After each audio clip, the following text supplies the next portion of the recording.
Hi everybody, this is Krishna Vithal from Vithal thoughts 9.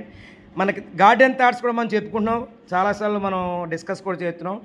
ZPHS Draksharama స్కూల్లో మరి vocational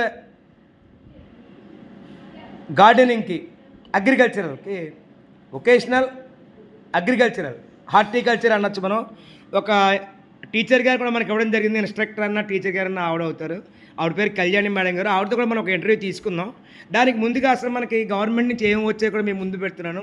నిజంగా ఈ మధ్యన ప్రభుత్వం ఆ పిల్లలకి మొక్కలు పెంచడం కాన్సెప్ట్ని చాలా చక్కగా ఇంట్రడ్యూస్ చేస్తాం. చూసారా, ఇదివరకు ఎప్పుడూ లేవు, క్రాఫ్ట్ అవి ఉండేవి. కానీ ఇప్పుడు చాలా పెద్దగా చాలా వేలాది రూపాయలు ఖర్చు పెట్టి చూపిస్తున్నాను. మీకు జెడ్పిహెచ్ఎస్ ద్రాక్షారామలో మన అగ్రికల్చరల్ వొకేషనల్ టీచర్ గారు మనకి ఇచ్చేటువంటి ఇవన్నీ ఐటమ్స్ కూడా మన గవర్నమెంట్ నుంచి వచ్చాయి.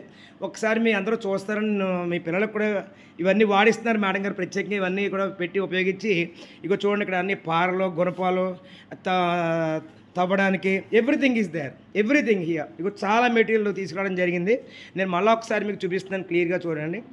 పిల్లల్ని మొక్కలు పెంచడానికి మనం ఇంటి దగ్గర కృషి చేస్తున్నాం. దానికి సహకారంగా ఇక్కడ చాలా పెద్ద ఎత్తున మరి ప్రభుత్వం మనకి చూడండి, మేడం గారు కంపోస్ట్ తయారు చేయించారు ప్రత్యేకంగా. చాలా ఎక్సలెంట్. ఈ కంపోస్ట్ వేస్తే మరి ఒక్కొక్క గులాబీ పువ్వు ఏకంగా 100 గ్రాముల పువ్వు వస్తుందేమో కూడా. అలా కాయలు అయితే ఇంకా ఎక్కువ వస్తాయేమో. మేడం గారు కూడా ఒకసారి హలో అందాం. Hi madam. Hi hi. ఒకసారి మేడం గారితో ఇంటర్వ్యూ తీసుకునే ముందుగా ఇంకో చార్ట్స్ కూడా మేడం గారు డిస్ప్లే చేయించారు చాలా చక్కగా. అంటే వొకేషనల్గా ఏ విధంగా హార్టికల్చర్ చూడండి ఒకసారి.